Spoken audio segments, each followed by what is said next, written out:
Bonjour à tous. Bienvenue au bulletin d'information à Top News. Au sommaire. Assad au quotidien Literani Nobili. Nous sommes contre la tuerie des innocents partout dans le monde. L'attaque contre Charlie Hebdo menée sur ordre du chef d'Al-Qaïda. Italie, le président Napolitano a démissionné. Al-Azhar appelle les musulmans à ignorer le nouveau Charlie Hebdo.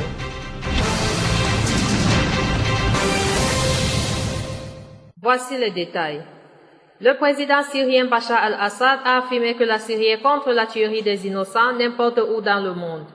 Dans une entrevue avec le quotidien tchèque Literani Noviny, en revenant sur les derniers attentats perpétrés en France, le président a dit « Quand il s'agit de la tuerie des civils, c'est du terrorisme, quelle que soit la position politique en accord ou en désaccord avec les personnes qui commettent cet acte. Nous souffrons depuis 4 ans de ce genre de terrorisme et nous avions perdu des milliers de personnes innocentes.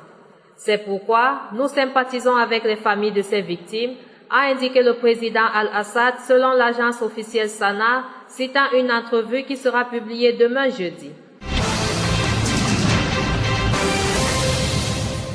Le secrétaire d'État américain John Kerry a apporté son soutien mercredi à Genève au médiateur de l'ONU pour le conflit syrien Staffan de Mistura, dont il a salué les efforts pour essayer de faire avancer le processus avec un focus sur Alep. M. Kerry est à Genève pour rencontrer son homologue iranien Mohammad Javad Zarif pour tenter d'accélérer les négociations sur le programme nucléaire de Téhéran. Il a reçu dans son hôtel M. Mistura, qui est l'émissaire spécial du secrétaire général de l'ONU pour la Syrie et qui a programmé avec la Russie une réunion à Moscou fin janvier entre des représentants de l'opposition syrienne et du gouvernement de Damas.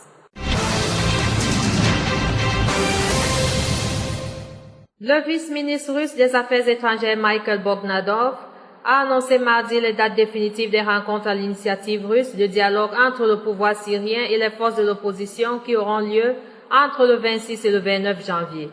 Le 26, les délégations arrivent. Le 27, il y aura des contacts entre les représentants de l'opposition et le 28 entre le représentant de l'opposition et ceux du régime syrien. Le 29, les contacts se terminent et tout le monde part de Moscou, a affirmé M. Bogdanov, cité par l'agence publique RIA Novosti, sans donner plus de précisions.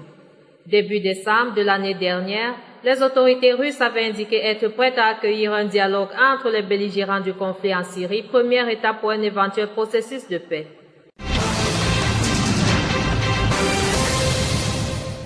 Liban. Le secrétaire général du Hezbollah, Saïd Hassan Nasrallah, a rappelé à l'adresse d'Israël que son parti avait toutes sortes d'armes, rapporte le quotidien Al-Akhbar de mercredi, citant un entretien non diffusé à ce jour, accordé par le chef du parti à la chaîne Al-Mayadin.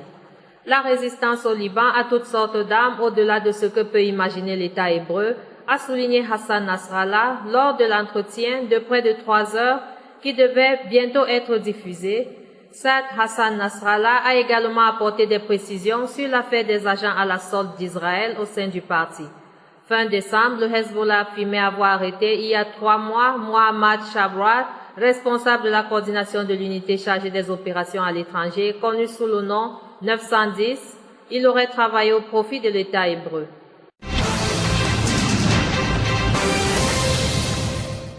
Le premier numéro du magazine satirique Charlie Hebdo de l'après-attentat contre son siège à Paris n'est pas disponible au Liban. En une de ce numéro se trouve une caricature du prophète sur fond vert, couleur de l'islam. Mahomet tient entre ses mains une pancarte sur laquelle est écrit « Je suis Charlie ». Le dessin du prophète, représenté la larme à l'œil, est surmonté du message « Tout est pardonné ». Un responsable au sein de la société messagerie du Moyen-Orient de la presse et du livre, qui importe entre autres des titres de la presse étrangère, précise à l'Orient le jour qu'il n'y aura pas de numéro de l'hebdomadaire satirique aujourd'hui dans les kiosques au Liban. Ce nouveau numéro et sa caricature du prophète a provoqué des remous dans le monde musulman.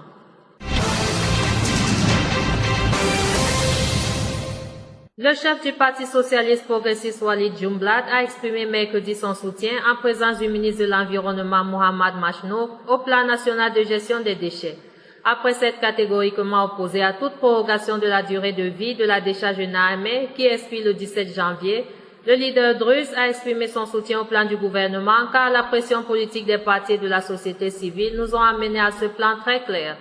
Le ministre de l'Environnement a pour sa part souligné qu'il est clair que le plan est national, qui répond à de hauts standards écologiques et repose sur le principe de la décentralisation, saluant le rôle de Walid Jumblat et du chef du Parti démocratique, le député Talal Arslan, ainsi que les municipalités qui se sont assurées de l'engagement total de l'État à respecter les délais.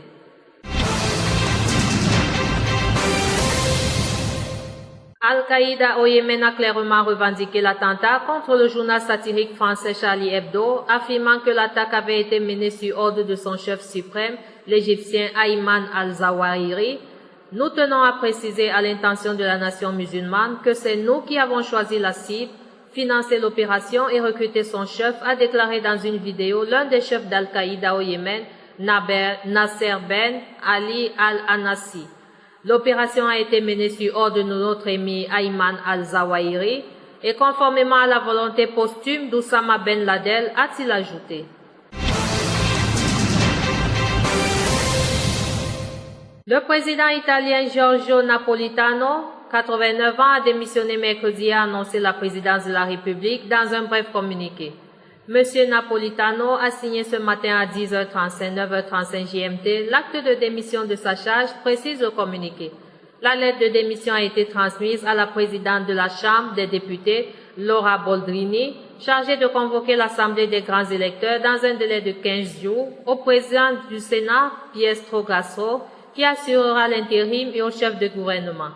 Élu en 2006 et très respecté dans le pays, M. Napolitano avait été réélu en 2013, faute d'accord entre les partis sur un successeur, mais n'avait jamais fait mystère de son intention de quitter sa fonction bien avant la fin du septennat en 2020, en raison de son grand âge et de sa santé.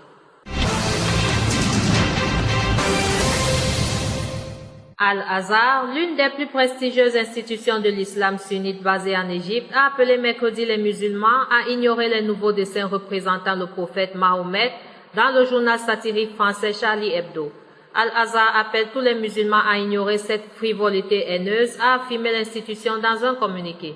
La statue du prophète de la miséricorde est plus grande et plus noble que d'être entachée par des dessins qui ne respectent aucune morale ou norme de civilisation, a ajouté Al-Azhar.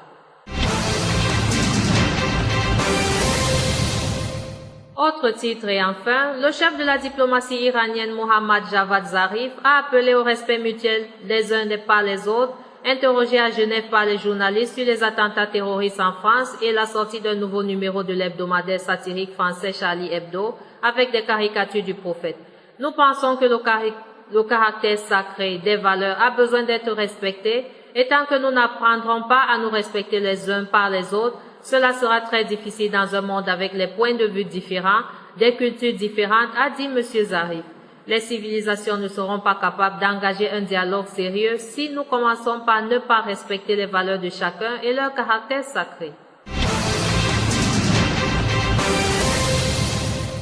Merci à vous qui nous suivez de Beyrouth et partout ailleurs. Bulletin présenté par Anna et Kame.